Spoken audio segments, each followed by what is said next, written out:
araw lang sa ating Panginoon. Ang isang araw sa Panginoon, 1,000 taon sa tao. Kaya, kamangmangha ang buhay.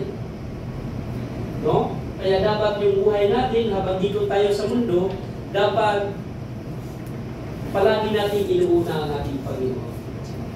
No? Dapat yung God first.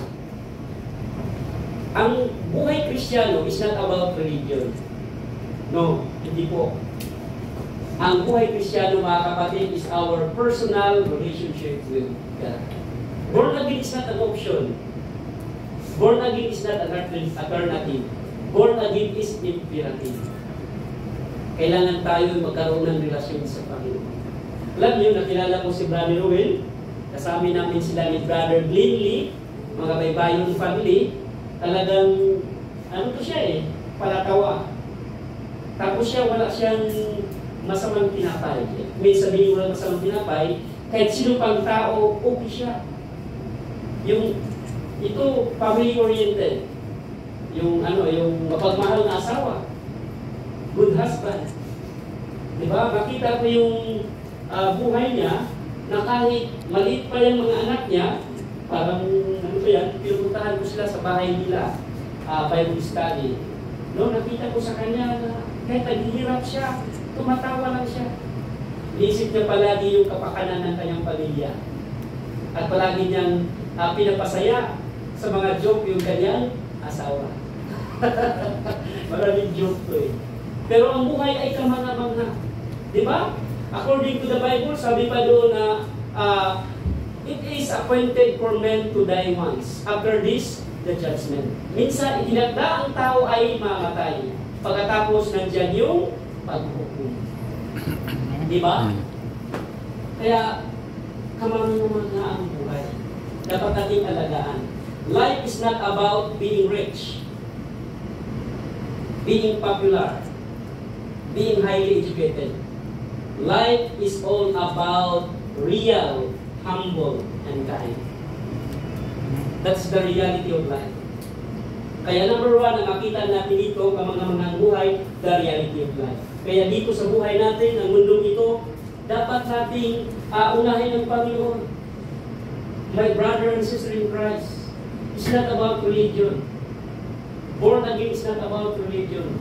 Born again is all about personal relationship with God. Amen. Born again, life changed by God. No man is perfect.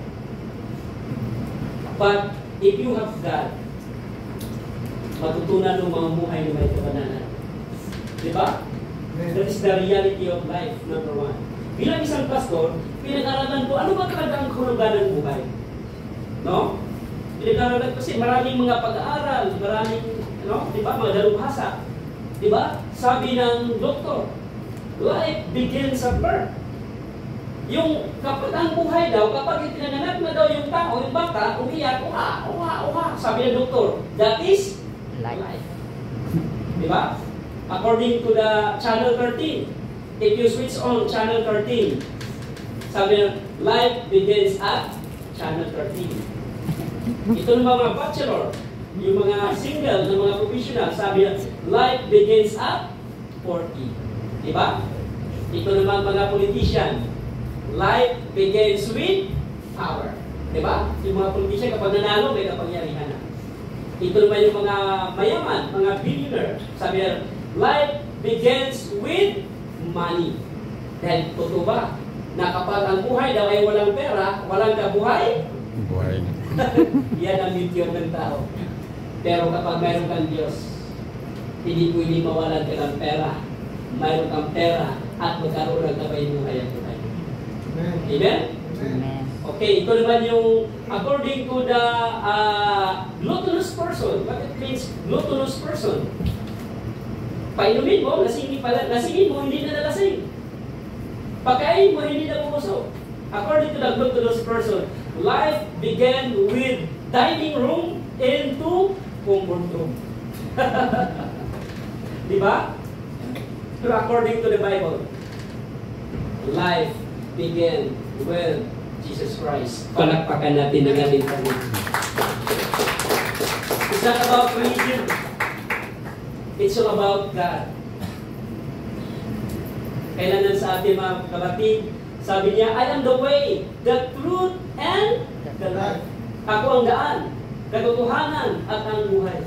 My brother and sister in Christ, kailangan natin ang ating personal na relasyon sa ating Panginoon. If you really believe that, once again, palakpakan natin ang ating Panginoon. Diba? Kasi minsan, alam nyo, sa anityo ng mundong ito, puro trabaho, puro kita. Lunes, Martes, Merkulis, Huwebes, Biyernes, Sabado. Pag sinasabi ng Chinese, double P, pumasok ka pa. Diba? Pero yung relasyon natin sa Panginoon, yung oras at panahon natin sa Panginoon. Alam niyo, may kasabihan, walang pagsisi na palaging nasa una. Ang pagsisi ay palaging nasa huli. Pero salamat, hindi pa huli ang lahat. The reality of life, mga kapatid, kung mayroon tayong Kristo sa ating mga buhay, palakpakan natin ang ating Panginoon. Not about religion. The reality of life. Number 2, the reality of death. Mayroon talagang kamatayan. Diba? Hindi talaga ang tao, hindi talaga pwedeng hindi dadaan sa kamatayan. Masama ka man o mabuti, dadaan talaga sa kamatayan. Then ang nature natin. Alam niyo, ang kamatayan, mga kaibigan, kung titingnan natin, yung kamatayan sa mga manampalataya, hindi puro yung sadness. Hindi lungkot, hindi po. Alam mo, ang totoong kamatayan ng manampalataya, kapatid, tagumpay. Yes. Bakit? Makapili na natin ang Panginoon. Sabi pa ni Paul, for to me to live is Christ and to die is gain. Alam mo si Paul, siya yung kalahating sumulat ng Biblia, marami siyang pinagdaanan sa buhay. Pero gusto pa niya mabuhay dahil magpagamit sa Panginoon. Pero, ang nais niya, kung kalooban ng Panginoon, wala na tayong magawa. Diba? Kaya sabi niya doon, mga kaibigan, sabi niya, it is appointed for men to die once. After this, the judgment. Minsan pinagda sa taong mamatay at tayo harap sa ating Panginoon. Kaya ang dapat natin gawin, prepare to meet kay God. Ihanda natin ang ating mga sarili sa Panginoon. Diba? Tingnan natin si Brother Will. Ang bata pa, mga 58. Diba? 58. Grabe. Pero, alam niyo, prepare to meet kay God. Simple lang. Para natin ihanda ang ating sarili sa Panginoon, mga kapatid, kailangan natin ng personal relationship with. Kumusta naman kapag Sunday? Nagsimba pa ba tayo? Kumusta naman kapag marami pang bigas, yung lagayan ng bigas mo, nagsimba ka pa ba? Kasi ang nature ng tao, nature yan sa atin. Kapag may pera, magsimba. Kapag may sakit, magsimba. No? Lalapit na lang sa Panginoon kapag may pangailangan. Pero ang gusto ng Panginoon, mayroon ka mang pangailangan o wala, kailangan unahin natin ang Panginoon. Palakpakan natin ang ating Panginoon. Kaya mayroong the reality of death. Diba? Alam mo, realidad ng kamatayan, mga kapatid, 3 stages yan. Diba? Physical death. Yung hiwalay, yung tayo ibigyan ng hinga, yung katawan natin ilagay sa silinderyo, ang matira, buto na lang. Hiwalay tayo. Pangalawa, it's spiritual death. Yung hiwalay ng kaluluwa at ating spirito. Yung eternal death, what it's meant eternal death? Kung saan tayo dalhin? Sa langit ba o sa inferno? Yan lang, dalawa. Pardon of this saying, ha? It's not about religion. Wala na sa akin, wala nang purgatorio. Wala na po. Dalawa lang. Langit, lupa. Inanta ba yung mga bata? Langit, lupa, inferno. Yun lang. Kaya kailangan natin the reality of death. Paano talaga tayo? Kailangan dapat maghanda na tayo. Bata pa lang, hindi natin alam. Alam niyo, marami ang makita. Mga bata, alam niyo mga bata ngayon? Nagkakasakit na ng yung heart attack na, may bata ng heart attack na lang bigla. Hindi natin alam. Minsan, lumalakad ka lang, tumba ka na lang ka. That's the reality. Number 3, we start to close. The reality of heaven and hell. Ang realidad ng langit at saka infierno. Mayroon talagang langit at saka infierno. Di ba? Maniwala tayo at paniwalaan natin na mayroong langit at mayroong infierno. Pero hindi gusto ng Panginoon ang tao ay mapunta sa infierno. Gusto ng Diyos ng lahat ng tao ay mapunta sa langit. Pero actually, yung titingnan natin, gusto ng Panginoon na pupunta ang lahat ng tao sa langit. Pero tanong ko sa inyo, lahat bang tao mapunta ng langit? Hindi po. It is our choice. Binigyan tayo ng Panginoon ng freedom. Mayroon tinatawag na will. Kung anong gusto mo, kapatid, yan ang hindi mapipilit ang ating Panginoon. Pwede kasabihan, kapag may gusto, may paraan. Kapag ayaw, that's the mentality of the Filipino. No? Pero ang gusto ng Panginoon, mapunta tayo sa langit. May pinatawag, heaven and hell, langit at saka infierno. Alam niyo ba, pag-usapan natin yung langit at saka infierno? According to the Bible. Alam mo, kung titingnan natin ang langit at infierno, mga kapatid, dalawa lang daw. Infierno, infierno lang. Pero ang infierno, mga kaibigan, tatlong parte yan. Tatlong parte ng infierno. Hindi lang yung apoy kaagad. Hindi po, may gihena. Pero huwag natin pag-usapan. Ang pag-usapan natin, yung langit at saka infierno. Diba? The reality of heaven and hell. Alam niyo ba na lahat ng tao ay forever? Hello? Maniwala ba kayo lahat ng tao ay forever? Masama at mabuti ay mayroong forever. Ang walang forever na kaibigan, iwanan ka ng girlfriend mo minsan, iwanan ka ng boyfriend mo, walang forever. Pero sa lahat ng mga masama at mabuti ay mayroong forever. There are two types of resurrection. What it means, pag-usapan natin. Sa kamatayan, natin? Resurrection unto eternal life. Yung muling pagkabuhay, pero doon siya kasama ang ating Panginoon, kasama siya sa langit. Muli siya magbuhay at makasama ang Panginoon na masaya. Walang gulo, walang kapit-kapit at puro kapayapaan, kasiyahan. Sa mga mananampalataya yun. Sino ba sa inyo dito ang mananampalataya itaas ang kamay? Sino ba sa inyo dito ang mga Christian itaas ang kamay? Lahat ng mga Christian. Sino dito ang mga born again Christian itaas ang kamay? No? It's not about religion. It's all about personal relationship with God. It means born again. Life changed by God. Ang ibig sabihin, mayroon palang buhay o hanggang sa mga masama at mabuti. Una, resurrection unto eternal life. Yung mga born again, muling magbuhay, makasama ng Panginoon. Ito namang mga sama, may tinatawag na resurrection unto eternal damnation. Ang mga masama, muling magbuhay, di ba? Hindi mo pang patayin, hindi po. Kasi dalawa kasi resurrection unto eternal death. Tama naman din yun. Pero ang mga patay, muling bubuhayin, hindi mo pang patayin, hindi po. Yung mga masama, muling bubuhayin. Yung eternal death nila, yung paghihirap na walang katapusan. Eternal din. Inferno yun. Resurrection unto eternal damnation. Kaya mga kapatid, hindi ko kayo tinatakot. Never. Pinalahanan ko lang kayo na kailangan natin yung masama. Inferno pala, pagpahalap kong halap ko, ang habang buhay na yun forever. Yung langit, forever din yun. Kaya tayo yung namimili kung saan kayo. Ang sinasabi ko lang sa inyo ay paalaala. Pero mayroong cure upang hindi tayo mapunta sa inferno. Simple as that. Sabi ng Biblia, ang lahat ng tumanggap sa ang sinumang tumanggap sa akin bilang Diyos at Panginoon, magkaroon ng buhay na walang. Romans chapter 10 verse 9, sabi niya doon, kung ipahayag sa iyong mga labi na si Jesus ay Panginoon at maniwala ka na siya'y muling binuhay sa Diyos sa mga patay na maligtas ka. Kapatid, nandito ako, hindi upang akayin ko kayo sa aking reliyon. No.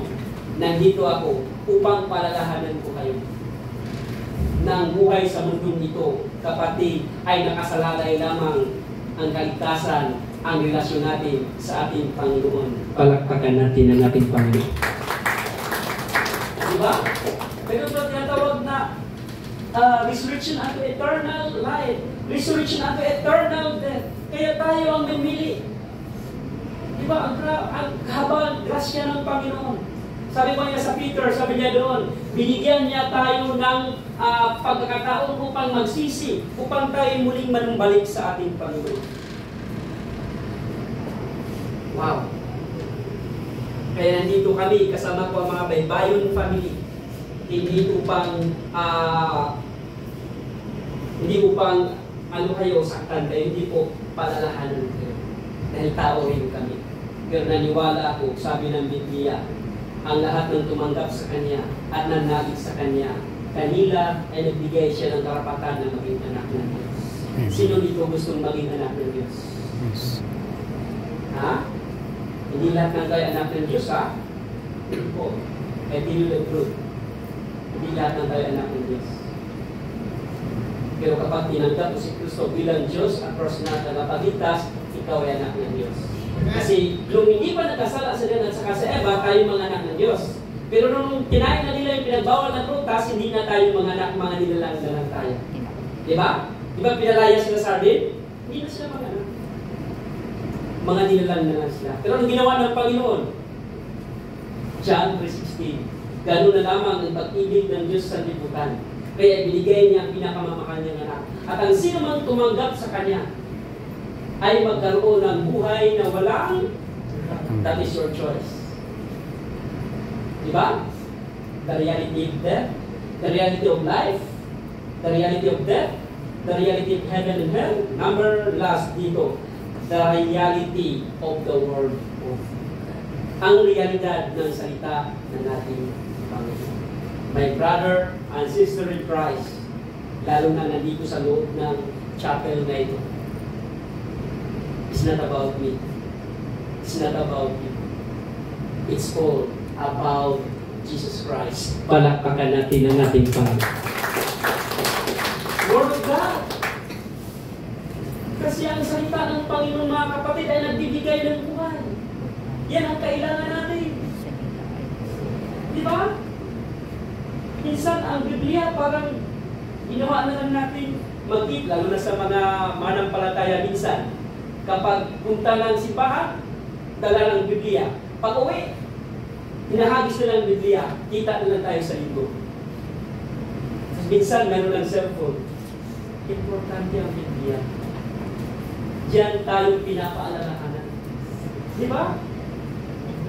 According to the Bible, sabi ng Romans chapter 15 verse 4, sabi niya doon, ano man nasulat doon, nasulat na sa ikatuto natin, upang sa pamagitan ng pagtitiis at pagpapalakas loob, magkaroon tayo ng pag-asa.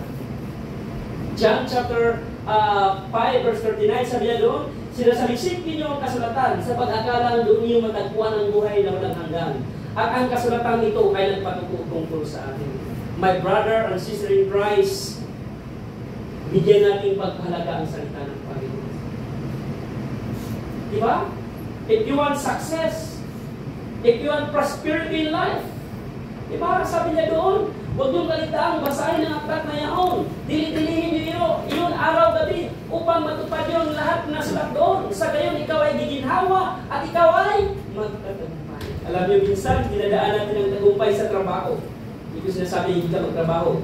Hindi ko sinasabi hindi ka magnegosyo. Hindi ko sinasabi mga kapatid, gagawa ka ng paraan upang ikaw ay masinso.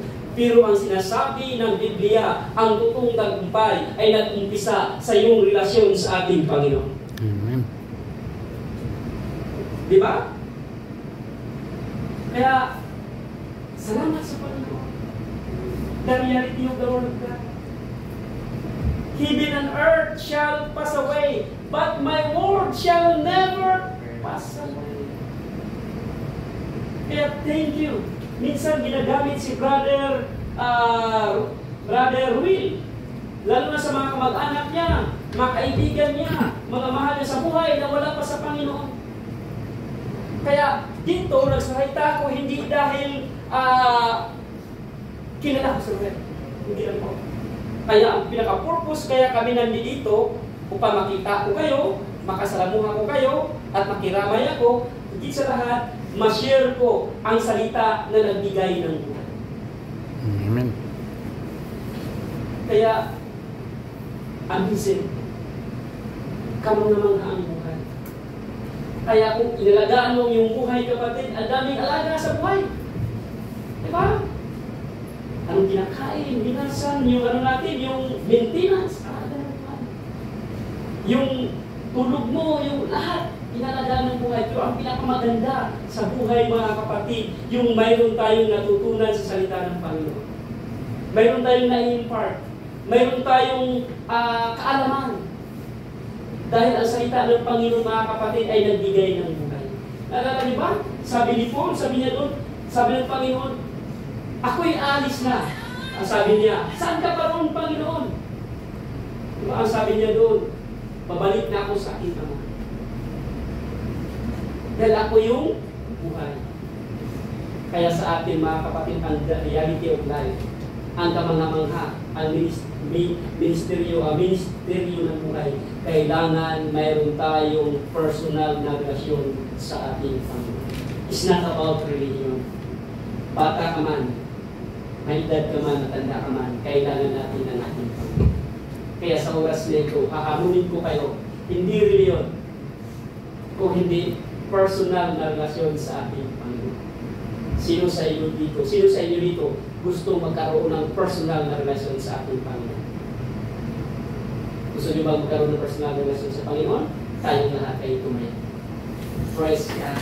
Sabi ng Biblia, ang lahat ng tumanggap sa Kanya at nanalig sa Kanya, kanila ay nagbigay siya ng karapatan na maging anak ng Diyos. As many as He said them, to them, He gave the right to become a children of God. Hindi pangalan ng reliyon mo, hindi pangalan kung anong building na mayroon ka. Simple lang ang sinasabi ng Panginoon, magkaroon ka lang ng personal na relasyon sa akin. Diba? Tayo po natin ang ating mga ulo. Ipikit natin ang ating